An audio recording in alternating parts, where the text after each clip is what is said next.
न सही हूं, इस शब्द पर ध्यान दीजिए। बॉयफ्रेंड गर्लफ्रेंड ये प्रायः नए नए बच्चे बना लेते हैं। ना बनाया हो तो भगवान की बड़ी कृपा है, अगर बनाया हो तो एक दूसरे से बताना नहीं। और अब अपनी गर्लफ्रेंड की चर्चा नहीं होनी चाहिए, बातचीत तो देखना तो अलग बात, अपने बॉयफ्रेंड की चर्चा नहीं होनी चाहिए। नया जीवन समझो, ब्याह हो जाने पीछे जो गलतियां हुई मतलब आप लोगों में ना होंगी, लेकिन जिनमें भी हो वो एक खटास वहीं से पैदा शुरू हो जाएगी। तो हमारे नए जीवन में खटास ना पैदा होने पावे, कटिंग कोई हमारी भावों की ना होने पावे, इसलिए हमको अपनी बात पूर्व जन्म की मानकर उसे छोड़ देना। अब नया जन्म क्या, अपनी पत्नी से अनुराग करे, अपने पति से अनुराग करे और एक दूसरे की घर गृहस्थी की गलतियों को क्षमा करे। जैसे त्रुटियां हो जाती हैं उसमें नाराज हो जाते हैं, तो एक नाराज हो तो दूसरा शांत हो जाए। जब वो शांत हो तब उस बात को निर्णय कर ले, मारपीट लड़ाई झगड़ा ये ना करे। और पत्नी को चाहिए कि पति की प्रसन्नता के लिए सास ससुर की, अपनी नंद की, अपने देवर की धर्मानुसार सेवा करे, जिससे पति को प्रसन्नता प्राप्त हो। और पत्नी के लिए पति को चाहिए कि मेरी अर्धांग है, अर्धांग का मतलब जिससे मेरा आधा शरीर है, तो हम उसकी हर कामना की पूर्ति करें। और उसका हाथ हमने लिया है तो अगर वो 100 गलतियां भी करे हमारे सामने तो भी हम उसे क्षमा करके प्यार ही देंगे, डांट फटकार नहीं लगाएंगे, तो कभी विच्छेद हो ही नहीं सकता संबंध। अब जैसे ब्याह हुआ, अचानक आपने देखा है कमरे में एकांत में बात, किससे बात कर रहे हो? Thanks Nikki Paranda House. अब आप भले अपनी मौसी से बात कर रहे हो, वो दिमाग में कीड़ा छा जाए, नहीं मोबाइल लाइए, नहीं नहीं हम नहीं देंगे। अब कुछ नहीं है, कोई गलत नहीं हो तुम दोनों में, लेकिन दोनों के दिमाग में अब पैदा हो जाएगा, किससे बात कर रहे थे तुम? हाँ, देख लीजिए हम अपनी मौसी से बात कर रहे थे। अच्छा तो ठीक है, कोई भी ऐसा छुपाव क्षेत्र ना रह जाए। भले आपका मौसी का लड़का है वो, लेकिन ब्याह हो गया तो अब आपको पति से अनुमति लेके कि वो आया हुआ है, आप कहें तो मैं बात कर लूं, आप ना कहें तो मुझे कोई जरूरत नहीं, क्योंकि आपकी अधीनता पति के प्रति होनी चाहिए। हमारे किसी भी आचरण से हमारे पति को संशय न हो, ऐसे ही पति को चाहिए कि हमारे किसी भी आचरण से हमारी पत्नी को संशय न हो, तो हमारा जीवन निर्वाह हो जाएगा। नहीं तो छोटे, आजकल बहुत छोटी बुद्धि है, छोटी छोटी बातों में संबंध विच्छेद हो जाता। संबंध विच्छेद हो गया तो जीवन किस काम का। बहुत सावधानी से चले, कोई ऐसी हरकत दोनों के बीच में नहीं होनी चाहिए कि दोनों का मन मुटाव हो, कभी ऐसा नहीं होना चाहिए। एक दूसरे को फाइनल अपनी पूरी वृत्ति रख देनी चाहिए खोल के। अगर वो संशय में, देखो आप पता लगा लीजिए ये हमारा अमुक रिश्तेदार है, मुझसे बात कर रही थी या कर रहे थे, हमारा कोई संबंध ऐसा नहीं। क्योंकि ये बातें अंतर में जब बैठ जाती हैं तो फिर प्यार करते हुए भी वो संशय बना रहता है, और वो संशय ऐसा पुष्ट हो जाता है कि फिर आगे चल करके मन मलिन हो जाता है। इसलिए दोनों लोग सावधान रहिए, पीछे जो कभी कुछ तो उसको भूल जाइए, आगे नया जीवन आपका मंगलमय हो। और भगवान का नाम जप कीजिए, थोड़ी देर दोनों मिलकर भगवान की पूजा कीजिए, जिससे भगवान आपके जीवन को मंगलमय रखें। क्योंकि आराधना अत्यंत आवश्यक है। जैसे आप पवित्र आचरण करोगे तो आपकी जो संतान होगी वो पवित्र आचरण वाली बनेगी। आप ही नींव हैं, आगे की जो हमारी पीढ़ी है उसकी नींव है। आप नाम जप करते हुए, भगवान का चिंतन करते हुए जीवन व्यतीत करेंगे तो आपकी संतान बलवान, बुद्धिमान, तेजोमय होगी। आप गंदे चिंतन, गंदा आचरण, गंदा व्यवहार, वैसे गंदे व्यवहार वाले बच्चे होंगे। महाराज जी आपने बहुत सूक्ष्मता से इस टॉपिक को आपने उत्तर दिया है महाराज जी। महाराज जी प्राय ऐसा बहुत जगह हो रहा है, नासमझी के कारण फिर बहुत सारा संधि विच्छेद, और ये बहुत प्राय बहुत बड़े स्तर पे हो रहा है महाराज जी। रोज प्रश्न आते हैं बहुत। हाँ, चूंकि बहुत गंदगी फैल रही, हर बच्चा बॉयफ्रेंड गर्लफ्रेंड, बेविचार, गंदी बात, नशा, ये सब। अब हम कहते हैं कैसे कैसे गृहस्थ धर्म का। देखो आप भले गर्लफ्रेंड बनाए हो, लेकिन आपको वो लड़की पसंद नहीं है जो दूसरे को बॉयफ्रेंड बनाए हो। आप बताओ, ईमानदारी से बताओ। आप भले बॉयफ्रेंड बनाए हैं, लेकिन आपको वो पति चाहिए जो केवल आपसे प्यार करे। ऐसा कैसे हो सकता है? आप अपना चरित्र दूषित रखें, आपको चरित्रवान मिले, ऐसा कैसे हो सकता है? पहले तुम पवित्र और ईमानदार बनो, तब फिर दूसरे के लिए पवित्र और ईमानदारी की बात करो। और आजकल ये बहुत ही हवा चल रही बॉयफ्रेंड गर्लफ्रेंड वाली, नहीं चल रही। यहां तक कि एक और नाटक चल पड़ा है, लिव इन रिलेशन। अब बताओ ये क्या है? लिव इन रिलेशन क्या है? ऐसा कैसे हो सकता है? ऐसा कैसे जीवन हो सकता है? आप विचार करो। ये भारत है यार, भारत की एक मर्यादा है, ये धार्मिक देश है। ये कोई ऐसा नहीं कि अन्य देशों जैसा हो कि जब मनावे जिसके साथ मनावे आप चली जाओ, ऐसा नहीं है। ये चरित्रवानों का देश है, यहाँ एक अलग महिमा है। हम भारतवासी किसी अन्य का अनुकरण नहीं करते, अन्य हमारा अनुकरण करे। हम धर्म से चलने वाले लोग हैं। पर आज वो अन्य का अनुकरण होने से गंदी बात है। अपने देश की कहीं भी जो लिव इन रिलेशन या बॉयफ्रेंड या गर्लफ्रेंड, हम कहते फ्रेंड बनाना पाप नहीं है, लेकिन बेविचार करना पाप है। जब तक आप एक दूसरे का जीवन निर्णय न कर ले कि हम समर्पित एक दूसरे को आजीवन, तब तक आप उसके चरित्र को दूषित मत कीजिए। पर ऐसा कहाँ होता है? मुझे तो जैसा सुनाई पड़ा, क्योंकि अपने न समय में था और ना अपने किसी को जानते हैं ऐसे, लेकिन जो नए नए बच्चे मिलते हैं उनका मतलब यही होता है, बताते हैं कि मतलब यही है कि गंदी बात करना मतलब यही है। तो गंदी बात करके तो फिर जब नवीन पुरुष या नवीन बालिका को आप स्वीकार करेंगे तो आचरणों में देखो, खुली बात है, अगर आप 4 होटलों का हफ्ते में भोजन पाते हैं तो आप एक रसोई का भोजन नहीं पा सकते। आपको 4 होटलों की चाट दौड़ाएगी बाहर।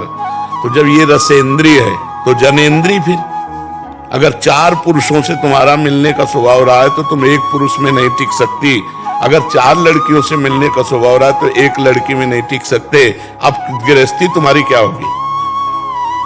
तुम देख रहे हो हमारा पति औरों से बात कर रहा है, औरों के साथ खेल रहा है, वो देख रहे हैं कि हमारी पत्नी औरों से बात कर, क्या गृहस्थी रहेगी यार? गृहस्थी तो तब होती जब एक दूसरे से प्यार होता। मेहनत करके पूरे दिन आया और मुस्कुराकर उन्होंने स्वागत किया और दोनों घर गृहस्थ, तो वो जीवन लगा कि हाँ यार कोई जीवन है। अब वो घर आ रहा है, वो देख रहा है दूसरे पुरुष से बात कर रहे, क्या जीवन है? नरक जीवन है। तो हमें लगता है कि सुधार किया जाए और ब्याह हो जाए, तब तो हर क्षेत्र में बिल्कुल ब्रेक लगा देनी चाहिए और अपने पति के अनुकूल या पत्नी के अनुकूल होकर चलना चाहिए। नहीं तो बहुत ही गृहस्थ जीवन, बहुत ही कूड़ा जीवन हो रहा है इस समय।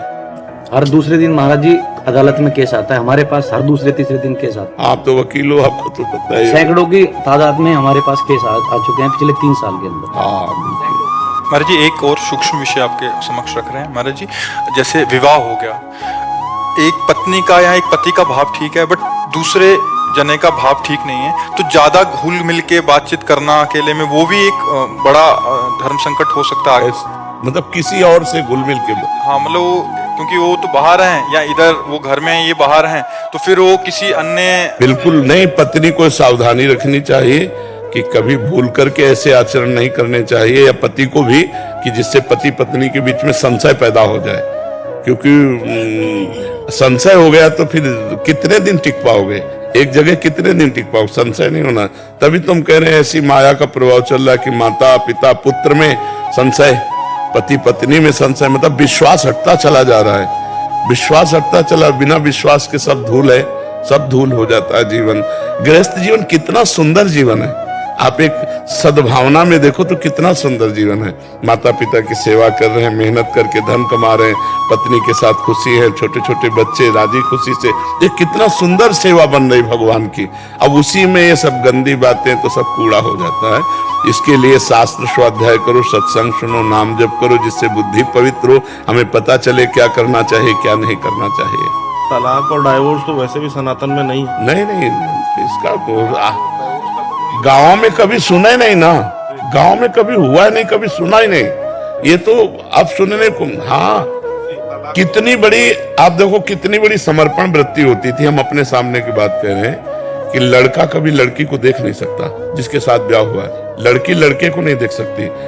ताऊ दादा काका आसपास के लोग ब्याह करके तय करके, कितनी बड़ी क्षमता कि अपने ताऊ काका बाबा दादा के द्वारा पसंद किया हुआ ब्याह आजीवन हमें निर्वाह करना है। विश्वास कर लिया, विश्वास कर लिया कितना, और कभी डिवोर्स नहीं सुना, कभी तलाक नहीं सुना। और अब तो प्रेम विवाह होता है बातचीत करके, तो फिर भी तलाक हो जाता है, तो क्या विवाह हुआ? नाम जापक एक अमोघ शक्ति वाला हो जाता है। आप अभी 4 दिन नाम जप किए, विपत्ति पापाचरण के कारण कोई प्रेरित होकर आ गई, माया ने कोई नाटक रच दिया, आपकी श्रद्धा खत्म हो गई। अरे युद्ध है, कभी विपक्ष से भी बाण आकर शरीर को घायल करता है तो सूरवीर पीठ दिखा के थोड़ी भागता है।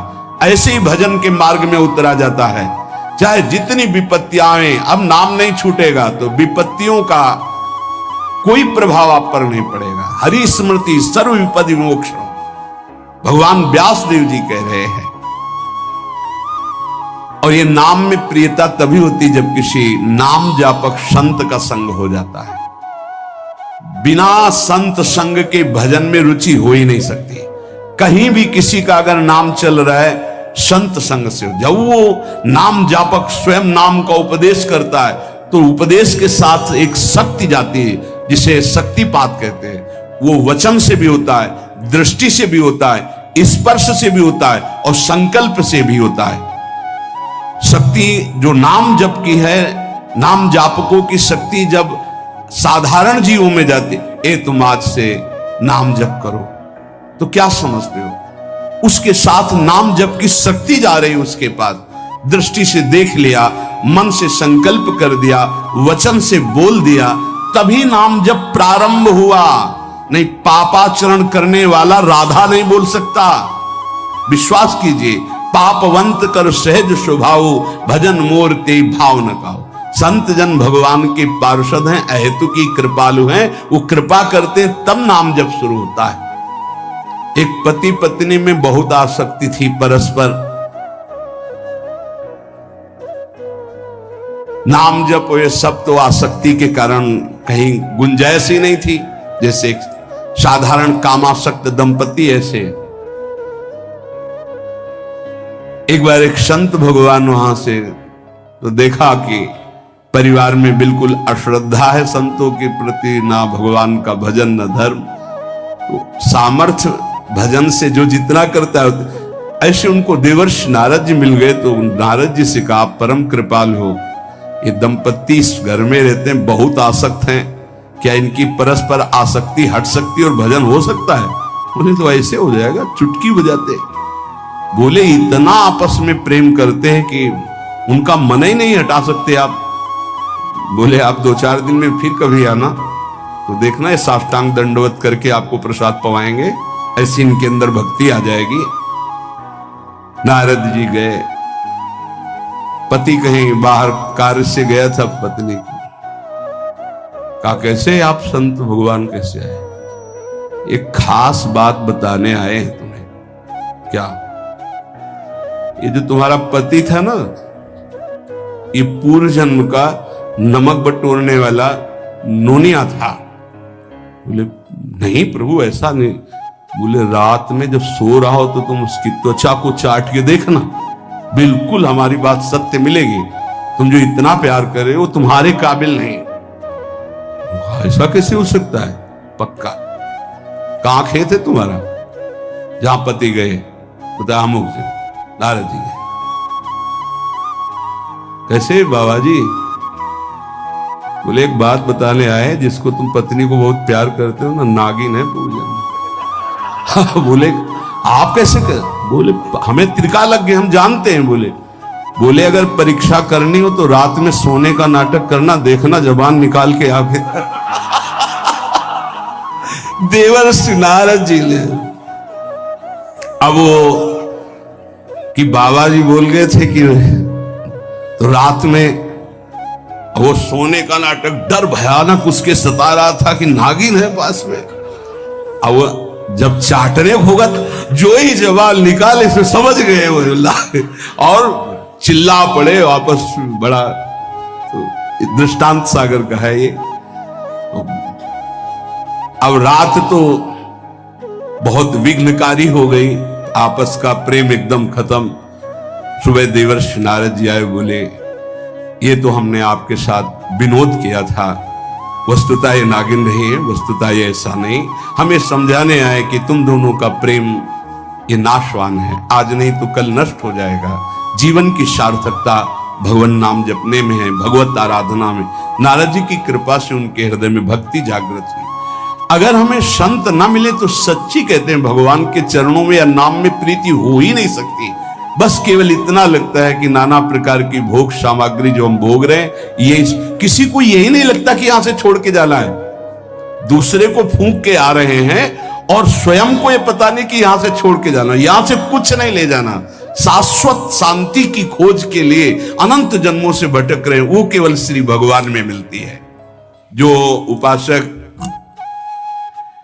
उठते बैठते चलते फिरते खाते पीते नाम जप करता है, खाते पीते नाम ले, चलते बैठे सोए, सदा पवित्र यह नाम है, सदा उजाला तोए।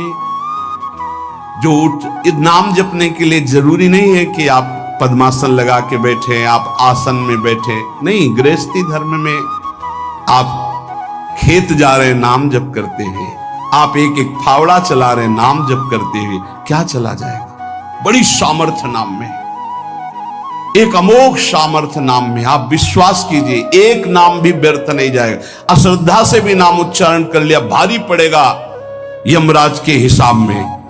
मान लीजिए ये माया का ऐसा प्रभाव है जो आपको भजन में नहीं लगने दे रही। इसका कार्य है आपकी श्वासों को व्यर्थ करना। देख लीजिए, कोई दृश्य दिखा के, कोई भोग भोगा के, कोई बात के चिंतन में फंसा के, किसी क्रिया में लगा के, इसकी चाल है कि भजन ना होने देना। दो शक्तियां भगवान की ये प्रबल, एक माया शक्ति विस्मरण और भक्ति शक्ति स्मरण। ऐसी तो अनंत शक्तियां हैं, पर विशेष प्रभावशाली ये दो शक्तियां हैं भगवान की। एक है जिसकी शरण में जीव आ जाए तो भगवत स्मृति में तन्मय कर दे, समस्त दुखों का नाश करके, भक्ति। और एक माया शक्ति भगवान का विस्मरण करा दे। हम सब माया शक्ति के द्वारा फांस लिए गए हैं। वो हर चाल यही चलती कि भजन छूट जाए। आप देख लो, कोई मिलेगा, कुछ खान पान दृश्य भोग क्रिया सब में भजन छुटाने की सामर्थ्य है माया के द्वारा। और भक्ति का जब प्रभाव चलता है तो एक एक कवल जा रहा है राधा राधा राधा, जल पी रहा है राधा राधा राधा, कार्य कर रहे राधा राधा, बड़ी सामर्थ्य। खाते पीते नाम ले, चलते बैठे सोए। यदि हम सोने जा रहे हैं तो मानो हमारा जैसे मरण के समय स्थिति ऐसी होनी चाहिए। पता नहीं जगे कि ना जगे, ये आखिरी रात हो, क्या पता। रात ही में सोते सोते दिल फिल हो जाए, इसका क्या पता। तो सोते समय एकदम एकाग्र राधा राधा राधा राधा। नाम ही ले जल पीजिए, नाम ही लेकर खा, नाम ही लेकर बैठिए, नाम ही ले चल राह। जब लग जागे नाम जपे, तन मन सूया बीत, चरण दास यो कहत है, हरि बिनु और नमीत। अगर जल भी पान कर रहे हो, नाम जप करते हुए करो, तुम्हारी बुद्धि को शुद्ध करेगा। एक एक कवल भोजन पा रहे हो राधा राधा राधा, वो आध्यात्मिक बल प्रकट करेगा, विचार पवित्र करेगा, आचरण शुद्ध करेगा। नाम लेकर के बैठिए, नाम लेकर के चलिए, नाम लेकर के सोइए। जब लग श्वास है तब तक नाम जप करो। देखो, हरि नाम जैसा, भगवान नाम जैसा कोई मित्र नहीं है, ऐसा बड़े बड़े संतों ने अनुभव किया है। क्यों नाम जप नहीं हो पा रहा?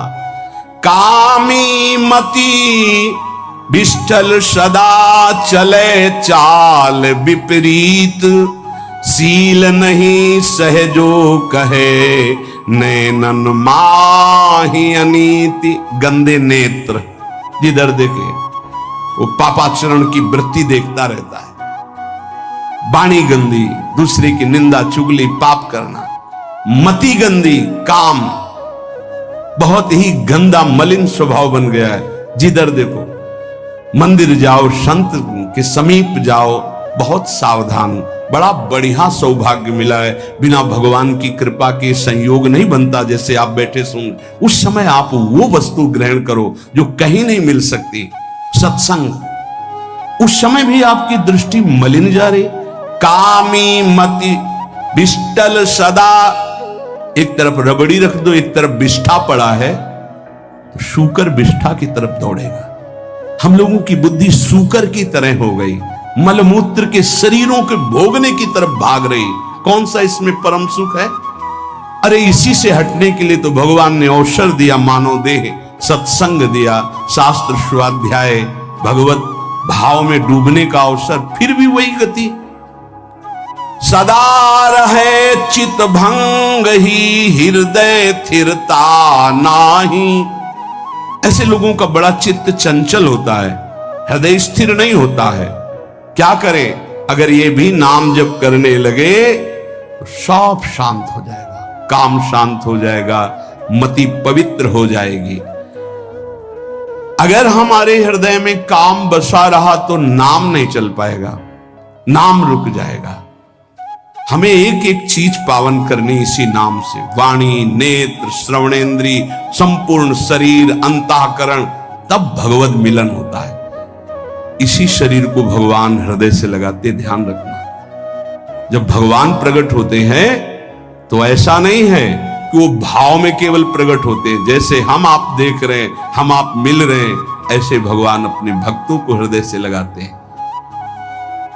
सच्ची मानिए, वो यही हैं, हर समय पास हैं। जिस समय हमारी इंद्रियां पवित्र हो गई, शरीर पवित्र हो गया, हृदय पवित्र हो गया, भगवान करुणा करके प्रकाशित हो जाते, माया का पर्दा हटा देते। तू मेरा नाम जप कर, तू निश्चिंत हो जा, फिर तू देखेगा कि मैं तेरे लिए क्या करता हूं, तब जान पाएगा। तू निश्चिंत होकर नाम जप कर, तुम दृढ़ चित्त होकर के मेरा नाम जप करो। जो नाम जप करता है वो मेरा बहुत प्रिय हो जाता है। जिसके गले में नाम निरंतर चल रहा है, मेरा अमोघ बाण भी छेदन नहीं कर सकता। जो भगवान यहां करे, मेरा दिव्य सुदर्शन चक्र भी छेदन नहीं कर। भगवान ने कहा, गुरुदेव आपने आज्ञा करी थी कि इसका शीश आना, आपने ये नहीं कहा था कि काट कर आना चाहिए। रखो मस्तक। विश्वामित्र जी प्रसन्न हो गए। नारद जी ने कहा, प्रभु इसमें न प्रताप रुद्र का दोष है, न ब्रह्म ऋषि विश्वामित्र जी का। मैं ये दिखाना चाहता था कि आपके अमोघ अस्त्र से भी बढ़कर आपका नाम है। आपके अमोघ अस्त्र को कोई अगर, तो नाम आपका है। भगवान ने यहां जो कहा कि मेरा सुदर्शन चक्र भी उस गले को नहीं काट सकता जिससे नाम चलता है। विश्वास कीजिए, भगवान की ऐसी लीलाएं होती हैं जिनको माया ऐसे प्रस्तुत करती है कि आपको अविश्वास हो जाए, परेशानी। उसमें गूढ़ रहस्य होते हैं, भगवान की दिव्य विधान होते हैं। हम मायाकृत बुद्धि वाले उस विधानों को नहीं समझते। मैं उसे बहुत प्यार करता हूं। पीछे पीछे भगवान बोलते हैं, जहां मेरा भक्त चरण रखे वहां रखूं मैं हाथ, पीछे पीछे मैं फिरूं कभी न छाड़ू साथ। हर समय हमारे आसपास हमारे आराध्य देव रहते। ये सिद्ध बात है। नाम वाणी जहां, श्याम श्यामा तहां। यदि नाम चल रहा है, वाणी का गायन हो, श्याम श्यामा विराजमान है। गाते रहिए, नेत्र ठीक हो जाएंगे, हृदय के नेत्र खुलेंगे तो आप देख पाएंगे हर समय श्यामा श्याम आपके समीप हैं। नाम जापक, तू भय मत कर, क्योंकि भय को भी भयभीत करने वाला महाभीषण मैं हूं।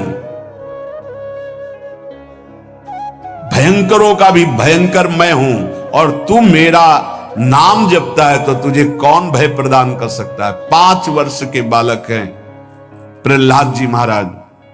हिरण्यकश्यप त्रिभुवन का स्वामी है, समस्त शक्तियों का स्वामी है। भीषणों का भी भीषण मैं हूं, तू डर मत। ये विश्वास करो, श्री भगवान की महिमा पर विश्वास करो। शरीर तो छूटेगा ही, आज नहीं तो कल छूटेगा, लेकिन विश्वास दृढ़ हो गया, भगवान का आश्रय दृढ़ हो गया तो हमारा परम मंगल हो जाएगा। सब विपत्तियों का नाश करने वाला मैं हूं। हरि स्मृति सर्व विपद विमोक्षणा। चाहे जितनी बड़ी विपत्ति हो, मेरा स्मरण कर, मैं विपत्ति का नाश करता हूं। नाम जप कर। जो मेरा नाम जप करता है, मेरी शरण में है, उसका काल भी कुछ नहीं बिगाड़ सकता। उसे मैं अभयदान करता हूं। ये मेरा व्रत है। बस तुझे एक बात समझनी है, ध्यान से सुन लो। चाहे आकाश टूटकर गिर जाए, चाहे पृथ्वी फट जाए, चाहे प्रलयाग्नि उठे, चाहे कोटि वज्रपात होने लगे, समस्त ब्रह्मांडों को जल डुबो दे, पर तू डरना नहीं। मेरा नाम जप करना, फिर देखना, तू देखेगा कि मैं तुझे अपनी छाती से लगाए हुए हूं। पक्का पक्का ऐसा ही। ये बात भूलना मत मेरी। तू कभी भयभीत मत हो रहा। मेरा नाम मैं ही हूं। नाम जप रहे हो तो मैं तुम्हें छाती से लगाए हूं। देखो, अगर आप भगवान का नाम जप कर रहे हैं, भगवद आश्रित हैं, तो आप गौर से देखना। यदि आश्रय पक्का है, पूरे जीवन की बात, कई बार ऐसा अनुभव हुआ कि यदि ये सेकंड में भगवान सहायता न करते तो जीवन की बाजी ही नष्ट हो जाती। कदम कदम पे देखा, और ठीक मौके पर ऐसा आश्चर्य में चमत्कार, ओहो भगवान ने बचा लिया, ये देखो भगवान ने बचा लिया, ये देखो भगवान ने ऐसा किया। ये संसार मेरा रचा हुआ एक माया का स्वप्न है। तू देखकर डर मत और ललचा मत, ये झूठा है। भगवान कह रहे ललचा मत, ये झूठा है, माया के द्वारा रचित। मामा ने नहीं, यामा ने जो है नहीं पर दिखाई दे रहा है, जो है उसे नहीं दिखाना, ये माया का कार्य है। सत्य सत्य सत्य केवल मेरा नाम है। नाम जप कर, मेरा नाम ले। इस माया की सामग्री और वस्तुओं की बात क्या, मैं तुझे मिल जाऊंगा। मायापति भगवान कह रहे हैं, नामानंद सागर में तुझे डुबो दूंगा। मेरे सिवा जगत में जो कुछ दिखाई दे रहा है, ये नहीं है, मैं ही हूं। मैं पूर्ण का पूर्ण हूं, मैं ब्रह्म की प्रतिष्ठा हूं, मैं शांति की शांति हूं, मैं आकाश को भी अवकाश देता हूं। जिस समय तू मेरा नाम लेकर आंखों से आंसू बहाते हुए पुकारेगा, तेरे अंदर आनंद का समुद्र फनाएगा और मैं तुझे छाती से लगाए होऊंगा। अनुभव होता है प्रभु। ब्रह्मांडानि विनश्यन्ति देवा इंद्रादयस्तथा कल्याण भक्ति युक्तश्च मद भक्तो न प्रणश्यति। चाहे प्रलयाग्नि आ जाए तो संपूर्ण ब्रह्मांडों का विनाश हो जाएगा, इंद्रादि देवतागण भी नष्ट हो जाएंगे, पर मेरे भक्त का त्रिकाल में कभी नाश नहीं होता। मद भक्तो न प्रणश्यति, गीता जी में कहा है, नामे भक्ता प्रणश्यति, मेरे भक्त का नाश नहीं। मान लीजिए, मान लीजिए, जान जाओगे, जान जाओगे, निहाल हो जाओगे। सत्व शुद्धिकरम नामो नामो ज्ञान प्रदम स्मृतम मुमुक्षूणाम मुक्ति प्रदम कामिनाम सर्व कामदम। नाम बहुत जल्दी अंतःकरण को शुद्ध कर देता है। नाम विशुद्ध ब्रह्मबोध करा देता है। नाम मोक्ष प्रदान कर देता है। फिर यदि नाम जपने वाला संसार की कामना करे तो ये कौन सी बड़ी बात है कि इसके पूर्ण होने में बाधा हो जाएगी। पर उतना नाम जप कीजिए, पहले पापों का नाश होने दीजिए। जो नाम जप कर रहा है उससे बड़ा तीर्थ कोई नहीं। नाम जप कर रहे हो, आपका मन है तो चले जाइए कहीं स्नान करने, कहीं अवगाहन करने, कहीं जाने की जरूरत नहीं। परम तीर्थ का अवगाहन कर रहे हो। जब नाम जापक गंगा जी का स्पर्श करता है तो गंगा जी सबके पापों का नाश करती हूं। नाम जापक के स्पर्श से गंगा जी निष्पाप होती है। नाम सबसे बड़ा धर्म क्षेत्र है, अर्थात सबसे बड़ा धर्म कर रहे हैं यदि आप नाम जप कर रहे हैं। नाम देवों का परम देव है, क्योंकि वो केशव देव को भी अपने अधीन कर लेता है, नामी को अधीन कर लेता है। सुमिर पवन सुत पावन नामू, अपने बस करी राखे रामू। अपने बस, ये शब्द बहुत बड़ा है। अजित को जीत लेता है नाम जापक। नाम परम तपस्या है। जो नाम जप कर रहा है बहुत कठिन है, नाम जप करना बहुत कठिन है। जहां नाम जप शुरू करो तो हृदय में जलन पैदा कर देते हैं, क्योंकि हृदय में जितने पाप हैं बिना भोगे उनको भस्म करना है। ये जो विचलित हो रहे हैं इनको शारीरिक दंड भोगना, इसलिए विचलित हो रहे हैं। नाम जप से जो जलन पैदा होती है वो तुम्हारे भाग्य खुल रहे हैं, जो तुम्हें शारीरिक दंड मिलने थे वो भस्म हो रहे हैं। चुपचाप सह लो। बहुत ही बच्चापन है दिमाग में, समझ में नहीं आ रहा। एक एक दिन आयु जा रही, एक एक श्वास नष्ट हो रही है, उस मनोरंजन का समय समझ रहे। अरे काल नजदीक आ रहा है, मृत्यु नजदीक आ रही, पता नहीं कब किस क्षण है। नाम कमाने आए थे, फिर पता नहीं मनुष्य शरीर मिले कि ना मिले। नाम परम भक्ति है। अगर नाम चल रहा है तो भक्ति परम भक्ति है। नाम परम शक्ति है। यदि नाम जब चल रहा है तो परम सामर्थ्यशाली हो जाओगे आप। नाम परम गति है। यदि नाम चल रहा है तो हमें चिंता नहीं कि हमारा कल्याण होगा कि नहीं होगा। नाम सर्वश्रेष्ठ पद है। नाम जब कर रहे हैं हम परम पद में विराजमान हैं। नाम लेने से वर्तमान भूत भविष्य तीनों पवित्र हो जाते हैं। भूत में जो हमसे गंदे आचरण हुए, वर्तमान के नाम जपने से भूत पवित्र हो जाता है। वर्तमान के नाम जप करने से वर्तमान तो पवित्र है ही, भविष्य पवित्र हो जाता है। हमारा भविष्य बड़ा उज्जवल होगा। अविराम नाम जप कर, अविराम माने निरंतर। मेरे डर से अग्नि प्रज्वलित होती है, मेरी ही शक्ति दाहिका और प्रकाशिका शक्ति है। मेरे ही बल से सूर्य प्रकाशित होता है, मेरे ही बल से वायु बलशाली है, मेरे ही बल से इंद्र और नाना प्रकार की दैवी शक्तियां अपना कार्य करती हैं। मृत्यु मेरे ही बल से अपना अपना कार्य कर रहे। मेरा शरणागत, मेरा नाम जापक, कोई भी त्रिभुवन की शक्ति उसे परास्त करना चाहे ऐसा कभी नहीं हो सकता। देखो कितना बड़ा बल नाम जापक के पास। अधिक क्या, नित्य देहधारी भक्त को भी मेरा सुदर्शन चक्र भी नहीं काट सकता। जो मेरा नाम जप कर रहा है, मेरे सुदर्शन चक्र की भी सामर्थ्य नहीं। एक बार सत्संग में पीछे सुनाया था, देवर्षि नारद जी बड़े लीला बिहारी हैं। वो हर लीला भगवान की नाम महिमा, गुण महिमा, शरणागति की महिमा पुष्ट करने के लिए ही प्रकट करते हैं। वो भगवान का साक्षात स्वरूप है। प्रताप रुद्र ऐसा उस राजा का शायद नाम था। वो बड़ा प्रतापी चक्रवर्ती सम्राट पद पर भगवान रघुनाथ जी विराजमान थे। श्री राम जी, बड़े बड़े ब्रह्म ऋषि सब विराजमान, सभा लगी हुई थी। नारद जी बाहर मिल गए उनको और कहा, अंदर प्रभु के दर्शन करने जा रहे हो? नारद जी को प्रणाम किया। जी। तो वहां बहुत से ब्रह्म ऋषि बैठे हैं, सबको प्रणाम भी करोगे? हाँ जी, तो मर्यादा है संतों को प्रणाम।